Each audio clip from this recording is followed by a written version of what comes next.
Thank you, Dr. Ibrahim, for the kind introduction. And it's a pleasure to be here today to talk. And I promise I will kind of try to deliver and teach you some new concepts of ischemic stroke. You all know that stroke, for many years, actually, stroke medicine languished. All we had was aspirin, maybe dipyramidol, clopidogrel came around, and then low molecular heparin was the flavor of the month for many years. But still, most physicians and neurologists had a very nihilistic approach to stroke. All we did was we talked a lot about the etiology of stroke, but there was not really much we could do. Put in a Riles tube, put in a Foley's catheter, start physiotherapy early. But somewhere in the about 10 to 15, about 10 ago, people started trying out the same techniques and tricks that we used in cardiology to open up blood vessels. And by about 2015, there were a huge slew of articles and huge slew of trials which proved that mechanical thrombectomy and revascularization, recanalization of big vessels in stroke could actually lead to something new, could actually improve patient outcomes. And our story actually begins from 2015 onwards, when recanalization, mechanical thrombectomy really started to make a big difference in stroke. So I'll try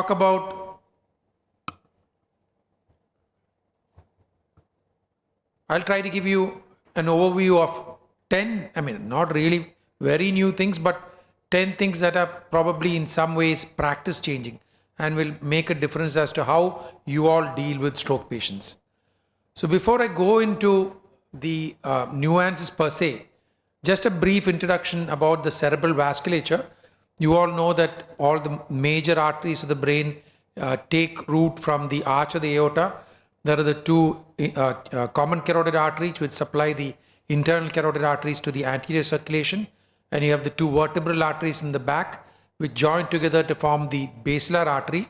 And the basilar artery goes on to supply the pons and the midbrain, and then divides into the posterior cerebral arteries which go on to supply the occipital lobes in the posterior parts of the brain. Now, before we go on to the topic again, it's important to realize the actual size or the diameters of these vessels. If you come to the internal carotid artery, it's about 7 to 8 millimeters in diameter. If you come to the internal, as you go up into the neck and as the internal carotid artery enters the skull, the diameter narrows to about 4 to 5 millimeters. Then it divides into the ACA and the MCA. The ACA is about 2 to 3 millimeters. The MCA is about 4 millimeters. And as the MCA further branches into the distal cortical branches, it becomes smaller and smaller with a mean diameter of about 2 millimeters. Similarly, in the posterior circulation, the vertebral artery is about 2 to 3 millimeters in size. And then as it goes up, the basilar artery joins to form the basilar artery, which is again about 3 to 5 millimeters.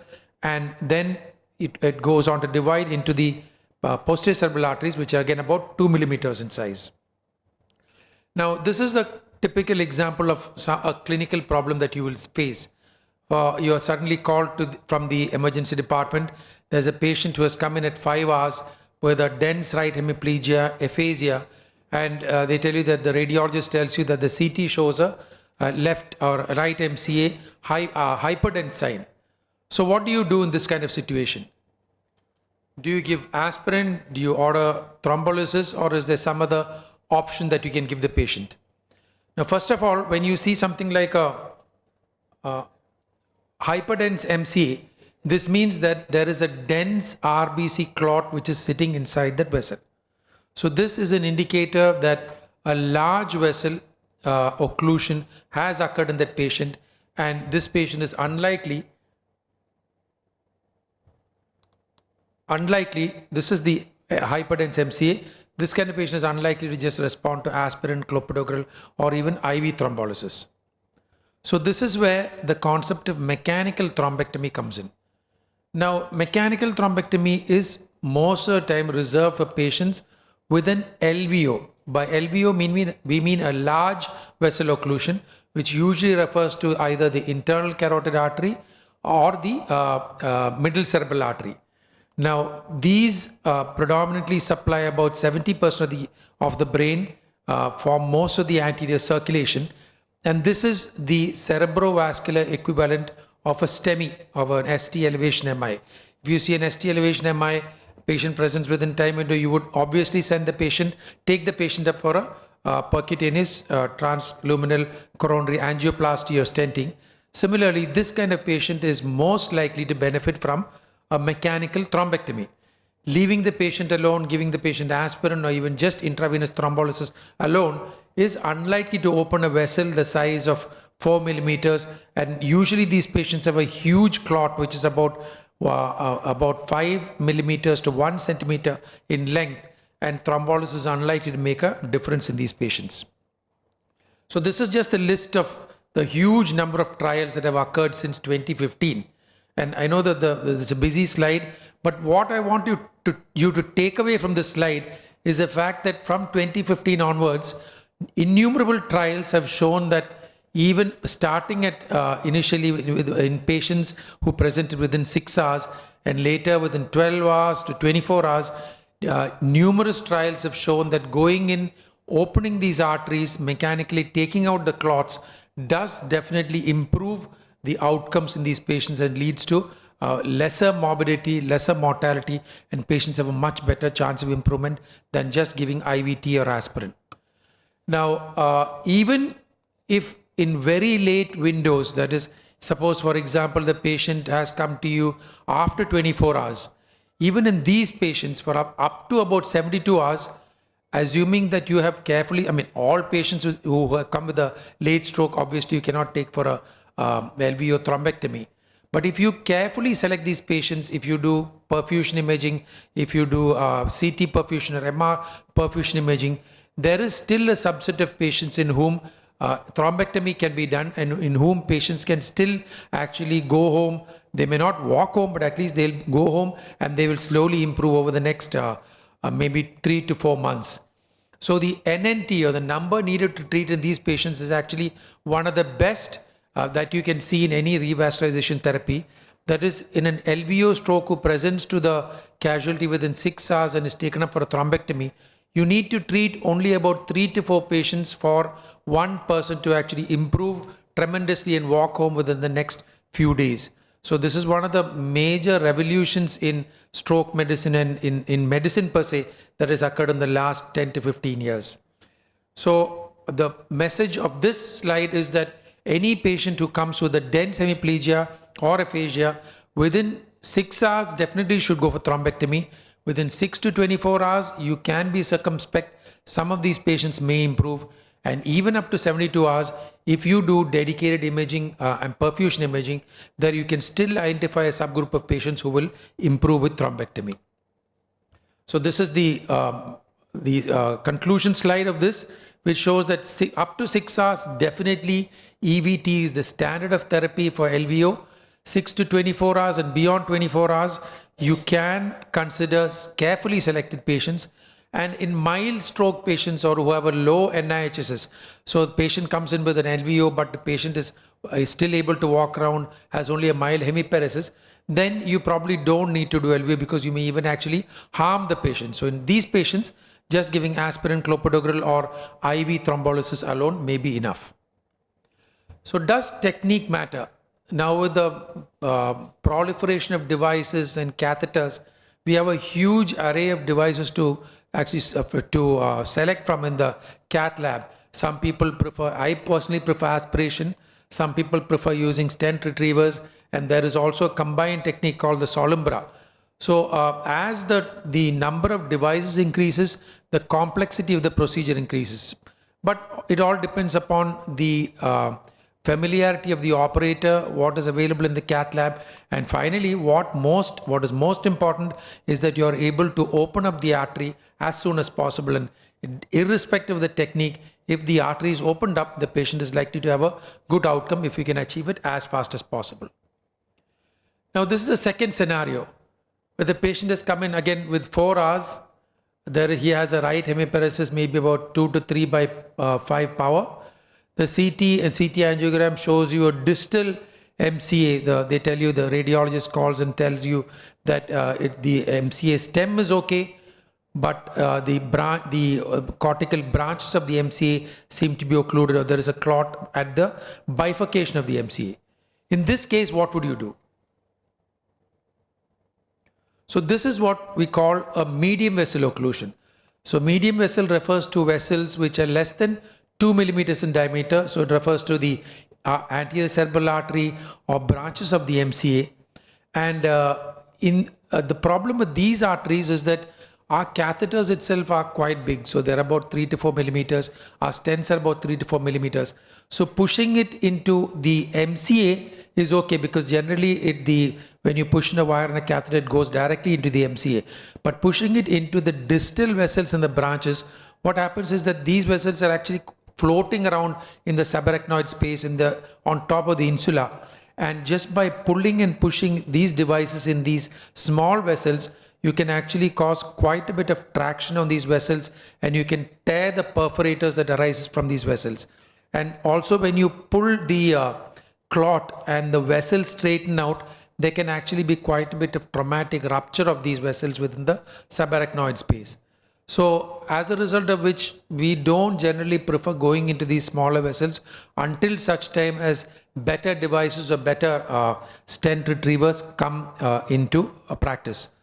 And this has also been supported by many different trials which have, like the ESCAPE, MEVO, Distal, Discount, etc., which have all shown that routine EVT in medium vessel occlusion is not really useful.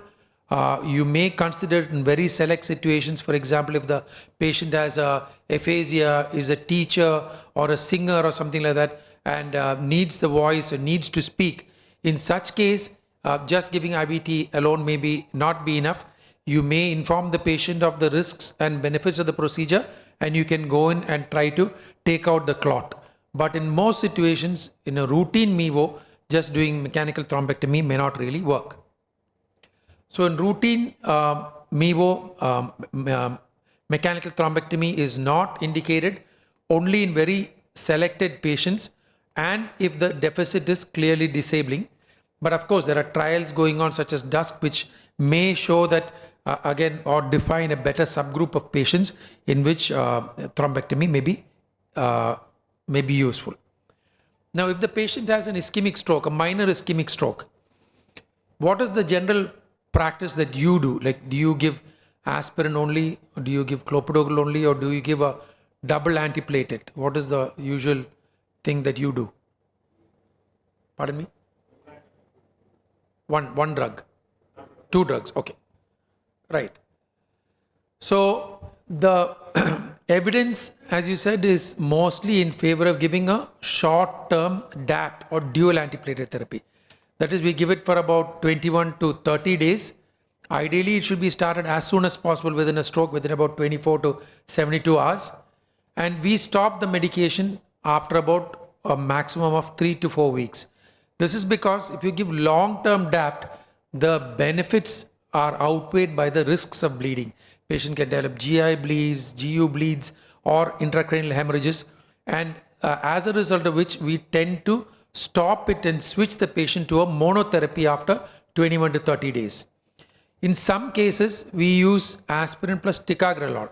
I'll come to those scenarios, but the problem with ticagrelor again is that though it is much more effective than clopidogrel, the bleeding risk is also higher, and patients can actually die from massive intracranial or other bleeds. So we try to stick to clopidogrel plus aspirin as much as possible. And only if the patient has a significant or severe intracranial stenosis do we go on to give the patients dual antiplatelets for up to 3 months.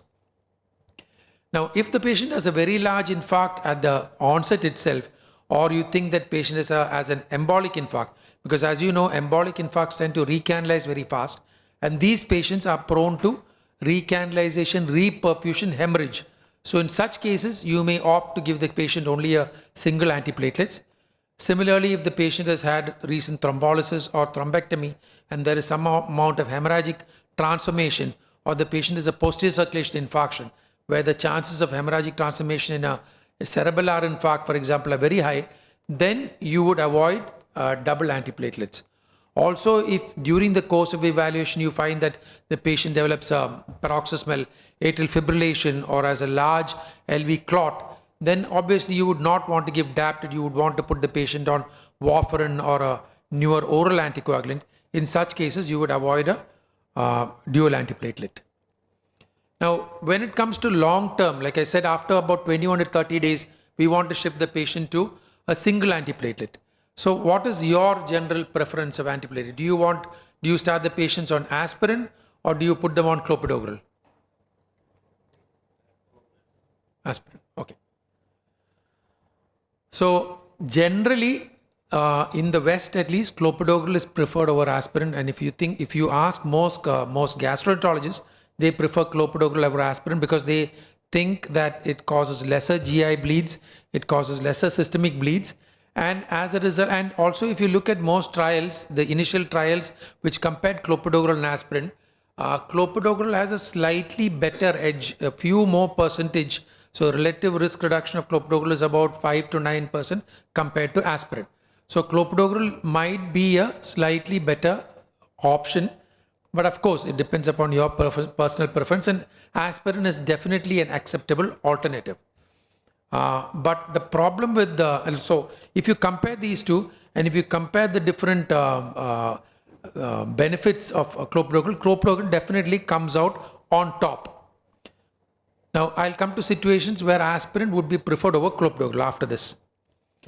Now this is another major problem. You put the patient on a NOAC or an aspirin or clopidogrel or DAPT, and then after a couple of months the patient comes back with a recurrent stroke. Now you know that nearly about 20 to 30% of patients will come back with a new atherosclerotic cardiovascular major adverse event. And in this case, what do? Patient is already on a single antiplatelet, comes back with a new stroke. What would you want to do in this case?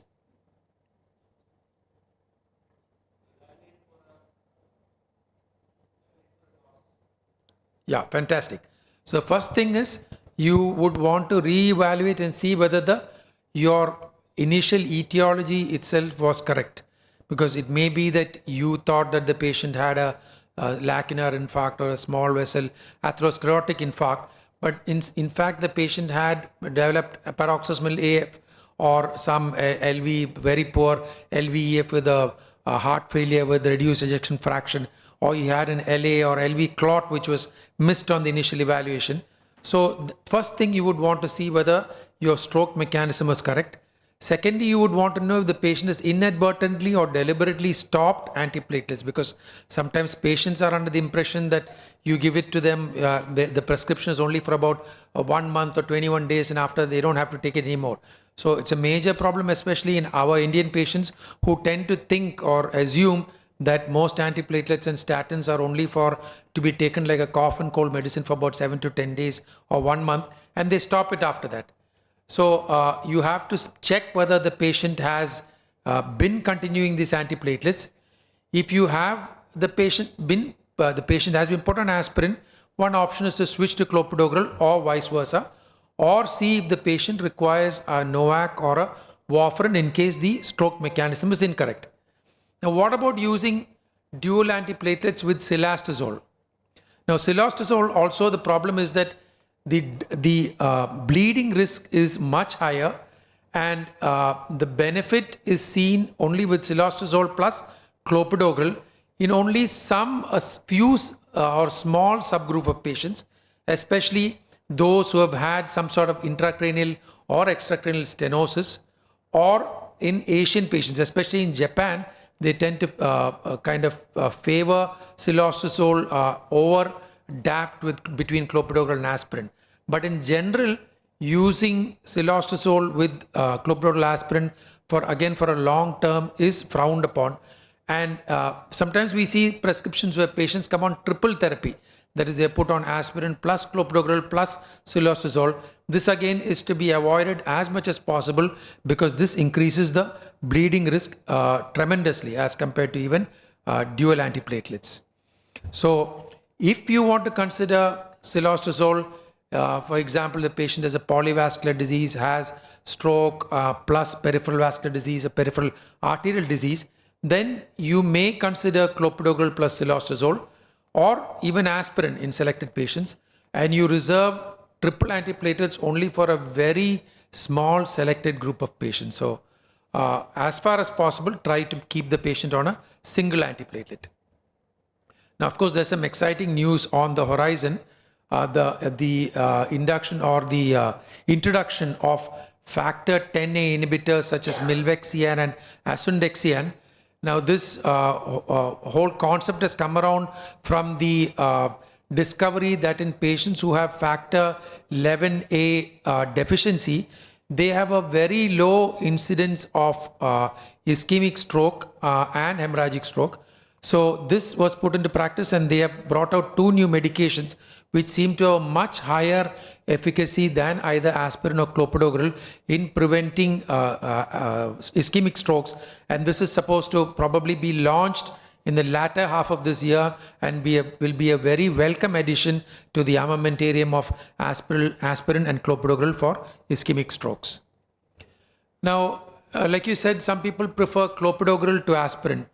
Now, many, especially cardiologists, tend to prefer clopidogrel to aspirin, especially when they want single long-term antiplatelet therapy. So is clopidogrel a better option than aspirin in India? What do you think?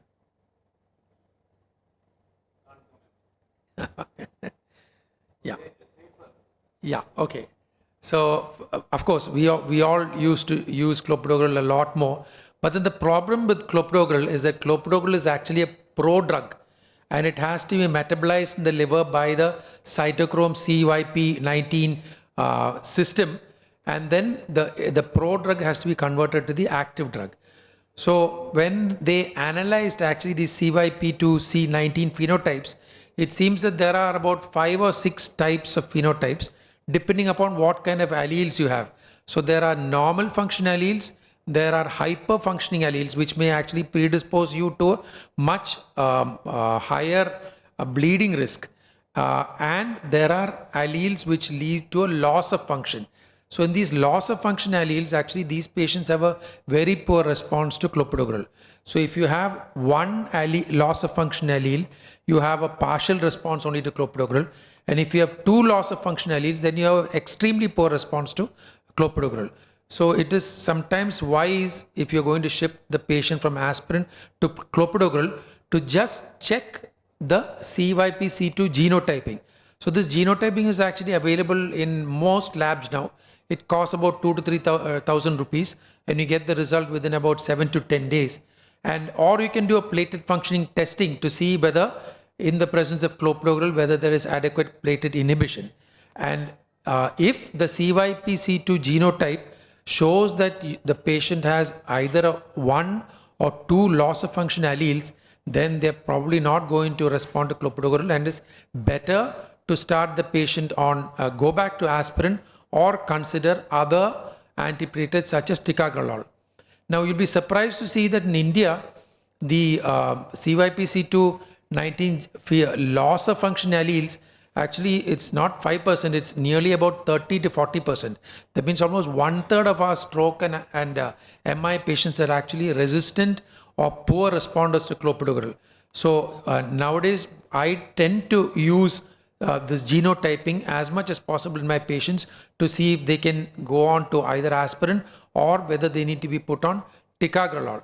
So if you're going to do some sort of stenting or some sort of neurointerventional procedure, then this genotyping becomes a must, because we can't put in a stent, give the patient clopidogrel, and then find out 5 days later that the stent has thrombosed and you spend 2.5 lakhs and the patient has a big stroke. So before we do a procedure, we definitely do the genotyping, check if they are clopidogrel resistant, and if they are clopidogrel resistant, then we switch to ticagrelol. We hardly ever use prasugrel, because prasugrel again has a much higher bleeding risk. I think the cardiologists are much more familiar and much more comfortable with using prasugrel.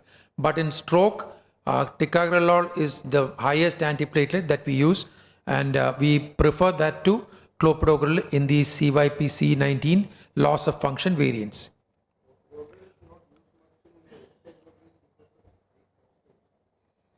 But I don't know. I'm not sure of that. Okay. So, yeah, here it is very cheap, correct. Now, this is another common problem that we see in the OPD. Everybody gets 10 mg of atorvastatin and they come back with repeated LDLs. When we look at the LDL levels, HDL levels, triglyceride levels, everybody says the levels are fantastic. But if you actually look at the levels, do we follow the guidelines that are set by the Lipid Association of India or by the AHA? So lipid goals are actually very stringent. And if you look at the lipid goals set by the Lipid Association of India, do you know that Indians are, of course, I know that you all know that Indians are at a much higher risk of metabolic syndrome, insulin resistance, abdominal obesity, and we have a much younger age of onset of atherosclerotic heart disease. And our LDL levels, the LDL levels at which we develop ACVSD, is about 10 to 15 milligrams lower than that of the West. So as a result of which the LAI Association back in 2022-23 has brought about very stringent guidelines for the lipid and the LDL levels. So even in a normal person, so now the screening at which you start, the age at which you start screening for cholesterol has been lowered to as low as 13, right? And in America, now almost about 50% of US adults are eligible for statin therapy because of the new reduction in the LDL goals. And I'm sure the same is in India also, because the problem, if you look at your Robbins textbook, you would remember that the first topic that we were all taught in pathology about atherosclerosis. Atherosclerosis starts in infancy. Fatty streaks appear in the infant as soon as they're born. If the infant dies and you do a post-mortem, you will see that there are fatty streaks in the aorta. But we start treating atherosclerosis and start the patient on statins only when they develop a disease. So by the time they're already 40, 50 years old, the horse is bolted out of the stable. We have lost precious 20 to 30 to 40 years. So now the recommendations are to start screening as early as possible. And there is this very interesting concept of Braunwald called LDL years. So Braunwald, the author who has written the Braunwald's textbook of cardiology, he has a very interesting concept called LDL years. So you all know the smoking years concept, right? The pack years concept, where we would calculate the number of packs that the patient smokes into the number of years, and that would be called a smoking pack years. So same way, Braunwald posits that there is something called, there's a constant called the LDL years. That is, let us say the constant number is 5,000. And if you want to live to 100, your LDL should be 50. I mean, 50 into 100 is going to be 5,000. If your LDL is 70, you would live till 70. If your LDL is 100, you will live till 50.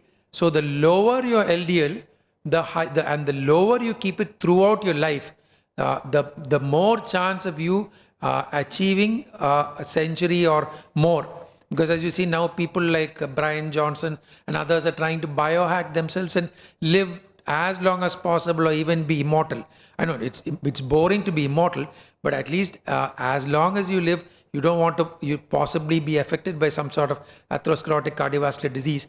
And it makes sense to keep your LDL at least below 100. So the target in the average person who comes to the OPD should be 100. And if there is some sort of ACVSD risk factor, there are a huge number of risk factors that are seen. If you have any one of these, then the LDL target should be less than 70. So that means almost, if you look at everybody in this room, almost 95% of people in this room will be statin eligible.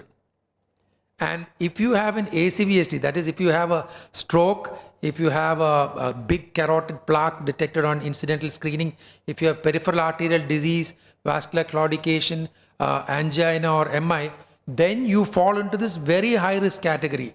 At which level, according to the AHA, your LDL should be 55 milligrams. According to the Lipid Association of India, your LDL cholesterol should be less than 50. And if you have polyvascular disease, polyvascular means if you have more than 2 beds, vascular beds that are involved, if you have, let's say, a coronary artery disease and a stroke, or coronary artery disease and peripheral arterial disease, or a stroke and peripheral arterial disease, then you fall into what is called the EHRA. That is, your LDL cholesterol should be less than 30. And if you have, in spite of all this, in spite of maintaining this, if you still have recurrent events, then your LDL cholesterol should be practically less than 10 to 15 milligrams, or as close to zero as possible. So the lower your LDL, so if you look at most of my patients who come in, they're patients with recurrent strokes, none of them have an LDL below even 70. Most of them, the average LDL is about 110, 120, 130. So we have tried, because the problem with the medications that we have is that we are stuck with old generation atorvastatin and rosuvastatin. And even if you give 80 mg of atorvastatin or 40 mg of rosuvastatin, after some time the patient comes back to you in the OPD and says, സാറേ അത് medical ഷോപ്പുകാരൻ പറഞ്ഞു ഇത് ഭയങ്കര high dose ആണ്, ഇത് എന്തിനാ ഇത്രയും നാളെടുക്കുന്നത്, doctor ഒന്നും കൂടെ പോയി ചോദിക്കും, ഡോക്ടർക്ക് തെറ്റ് പറ്റിയതാണോ. So, the society and patients and the pharmacists and compounders itself will not let you rest in peace, because they keep questioning and they don't know these guidelines, and they don't let you lower the LDL below 50. So I try to keep the LDL below 50. So now at least we have new options. So many patients may develop statin myalgia or statin intolerance. And there is always a fear among many cardiologists also that if you lower the LDL too much, the patient might develop cognitive dysfunction, depression, dementia, etc. But I think I'd rather probably be demented rather than get a stroke or a heart attack and angina and not even be able to walk to the bathroom. So I would prefer to have my LDL as low as possible, assuming I can tolerate the statin. But now there are also newer options. You have bempedoic acid, you have ezetimibe, and now just about a week or so ago, now the new PCSK oral drug ensiletide has come, which is probably going to be a game changer. And you also know that there are other ASCVD risk factors such as the lipoprotein A and apolipoprotein B, which in addition to LDL, HDL and triglyceride, which also play a role in the stickiness of the cholesterol and how rapidly your atherosclerotic vascular disease is likely to progress. So if you look at the holistic picture, look at the whole LDL profile, the lipid profile, and you measure the ApoB and the lipo-A, then you can stratify. And if you kind of use a lipid calculator, you can stratify your patient, you can optimize their LDL goals. Because as you know, there are only a few things in stroke and vascular disease that you can do. You can tell the patient to stop smoking. You can tell them to cut down on drinking. You can regulate as a doctor, you can regulate their cholesterol, their blood pressure and their sugars. That's about it. Most of the other genetic factors or age and etc. are all non-modifiable. There's nothing you can do about it. But at least these 3 or 4 things, their antiplatelets, you optimize it, their antihypertensives, their anti-diabetics and their cholesterol, and keep it as low as possible. Then you're doing them a favor. You're extending their lifespan by another 5 to 10 years. Then if you can bring the LDL down from say 130 to 50, I'm sure that is itself in Braunwald's terms going to increase their lifespan by at least 5 to 10 years. Now, suppose this is another scenario.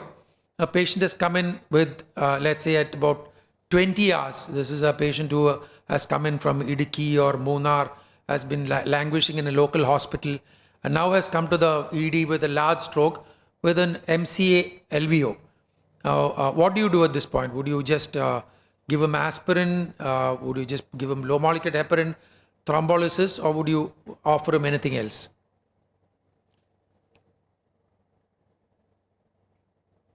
So this is a bit tricky because patient is already past the usual time window, which is about 6 hours.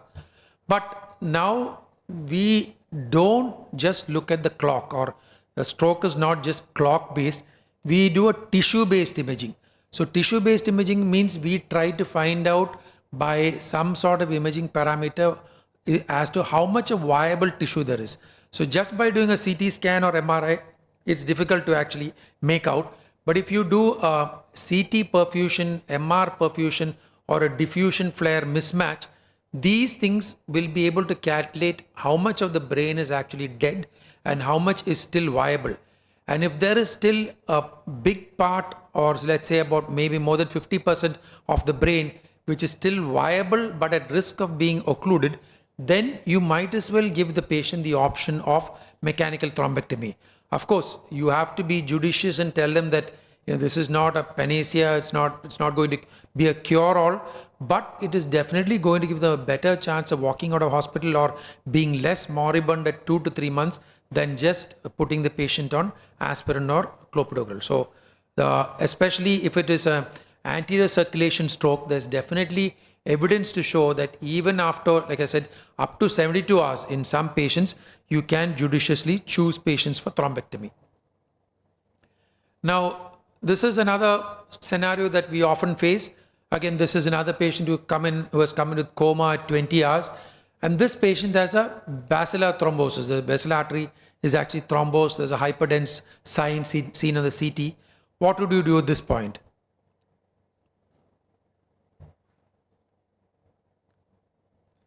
So, basilar occlusion, now again, up to maybe a year ago or 2 years ago, it was a lost cause. You just, say that there's nothing to do, there's no point salvaging anything. Even if you do a thrombectomy, there's not much you can salvage. But now we know that doing a thrombectomy in a basilar artery, especially if the patient is moribund or has a huge infarct, or if you can demonstrate that there is viable tissue on a CT perfusion or MR perfusion, or by doing something called a PC aspects, there is a subgroup of patients who can do well. And we have had examples of patients who have come comatose, and after taking out the basilar artery thrombus, they have actually even walked home after 2 to 3 days. So if you treat 10 patients, you may be able to save 2 patients, but still, even though it is only 2 patients, it's still worthwhile giving that option of mechanical thrombectomy, even in a patient who looks absolutely moribund and who seems to have a large posterior circulation stroke. So the difference between anterior circulation and basilar occlusion is that anterior circulation, we have a much wider latitude of freedom. The vessels are much bigger. The evidence is more robust that if you do something, these patients are going to have a better outcome. Whereas in basilar occlusion, the evidence is not so much, but then these patients are going to die if you don't do anything. So it is better to offer them thrombectomy and tell them that the chances are much less than if you had an MCA or an ICA stroke, but still the odds of walking out or having some sort of deficit reduction with thrombectomy is much better with thrombectomy than without thrombectomy. Yeah. So now, now coming to the last point. Now, if you have just gotten a CT scan for a patient with a stroke at 20 hours, is it enough? Are you justified? Now, the big fear that we all have is that whether we're going to be sued, because nowadays, even in the emergency room, willy-nilly, nearly everybody is thrombolized, because if you don't thrombolize them, next day somebody will come from Dubai or one relative will come from Australia and say that, this patient came within 4.5 or 6 hours, and why didn't you thrombolize? And then if you don't have a good enough, why didn't you offer thrombectomy? And if you don't have a good enough reason to actually refute or tell them that this was the reason why it is not done, you can get into trouble. So as a result of which the balances or the seesaw is shifting the other way, that more patients or unnecessary patients are being thrombolized. Even patients with minor deficits are being thrombolized because nobody wants to take a risk. One of the biggest causes of litigation in emergency rooms in the US is the fact that many patients have not been offered thrombolysis or thrombectomy. Even, for example, patients like minor deficits. What the physician considers a minor deficit, like I said before, may not be a minor deficit for a person who's a speaker, a politician, a singer, or someone who has to talk all the time, or a customer-facing representative.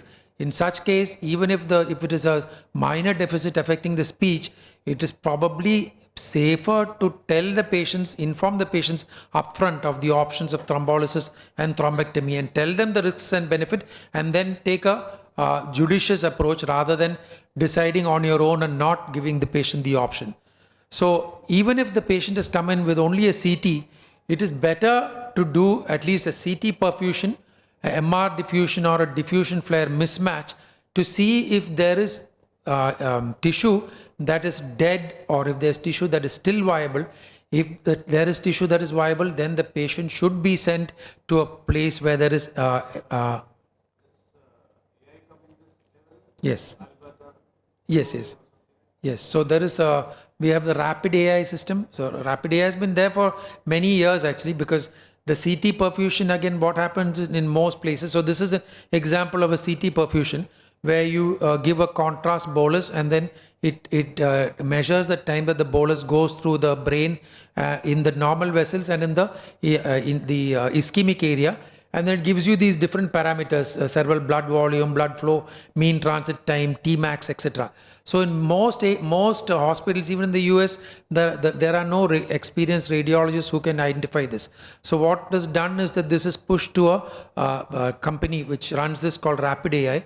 And Rapid AI, within a few minutes, will give you all the parameters, the CBV, CBF, MTT. And on the basis of this, it will give you a core and penumbra valuation. It will tell you how much is dead and how much is salvageable, and based on that you can take the patient, you can send the patient up for thrombectomy. So this is I mean, this has been there for some time, but now people are coming up with even ability to detect what is called net water uptake on even plain CTs, which will tell you, even if you don't have your hospital is not equipped with CT perfusion or MR perfusion, just by doing a plain CT and by looking at this net water uptake, you can see whether there is viable tissue or whether a patient needs to be taken up for thrombectomy.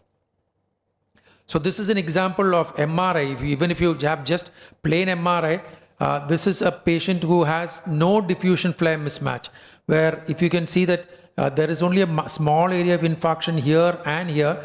So this patient is likely to have a time of onset within 4.5 to 5 hours. So this is very useful, especially when the patient comes up with a wake-up stroke. So you don't know what time the stroke has occurred. Patient has come to you at 6 a.m. or 7 a.m. They've been woken up from sleep and found out. If you do an MRI and if you see that there is a diffusion and flare match, that means the flare area matches the diffusion area, then this means that this patient is most likely to have had a stroke that has occurred more than about 4.5 to 5 hours earlier. Whereas if there is no match, then this is likely to be a stroke that is likely to respond to IV thrombolysis or mechanical thrombectomy.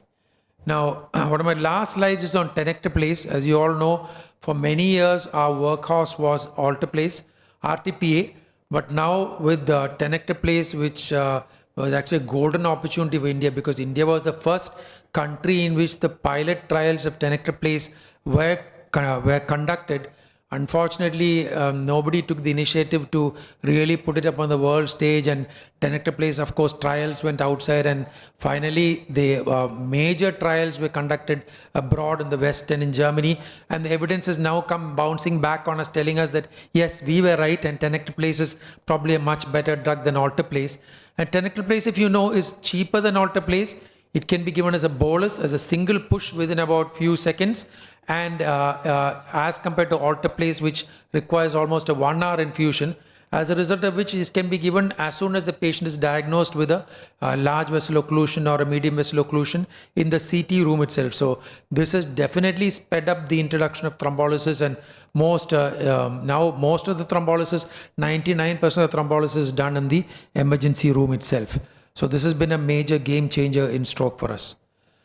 So at the end of my talk, I hope to leave you with these take-home messages. That is that if you think that the patient has a dense deficit, most likely the patient has a large vessel occlusion, and the patient should be at least told of the option of mechanical thrombectomy. And if you think that the patient is within 4.5 hours, then definitely they should be informed of the option of IV thrombolysis, because if you don't do that, you're probably medically liable if they go somewhere else and they are told that they should have been thrombolized. And if you want to do it, then tenecteplase is a better option than alteplase. And in most patients, double antiplatelets is the norm, and it should be given for only about 21 to 30 days, followed by shift to either aspirin or clopidogrel. And because clopidogrel resistance is very common in India, to the tune of almost about 1/3 of Indian patients, you might want to be judicious and circumspect and go back to our age-old aspirin 75 milligrams itself. But if you have done a CYP2, a C19 test, then of course clopidogrel is a much better option. And just doing a CT alone, we see CT is non-committal. Radiologists also cannot tell you whether there is a stroke. CT alone will not tell you the whole story. The patient will definitely, if you think has a stroke, require some other form of imaging to confirm that the patient has a stroke, and does not require any other therapy than just plain antiplatelets or IV thrombolysis. And if you think that the patient has a posterior circulation stroke, then you must offer mechanical thrombectomy, even if it is far out, even if it is 24 hours or in some cases up to 48 hours. And the whole take home is that there has been a revolution in stroke. Just treating stroke with aspirin or keeping the patient unnecessarily in hospital or delaying transfer to a stroke ready center could cost both you and the patient valuable time, and put you in hot water if the patient develops problems later on. So this is just the glossary of terms which just wanted you to go through again. LVO now is very commonly used for large vessel occlusion. MEVO is used for medium vessel occlusion. IVT is commonly used for intravenous thrombolysis. Mechanical thrombectomy, MT stands for mechanical thrombectomy, and DAPT of course stands for dual antiplatelet therapy. At the end of my talk, I would like to of course acknowledge the contributions and the help from my DNB residents who've saved me a lot of difficulties at night. Of course, the emergency department in Lourdes Hospital, our neuro ICU staff who again take a whole lot of workload off my shoulders, and the ever-present 24/7 cath lab technicians who are always there to help out whenever I have a problem. Thank you very much.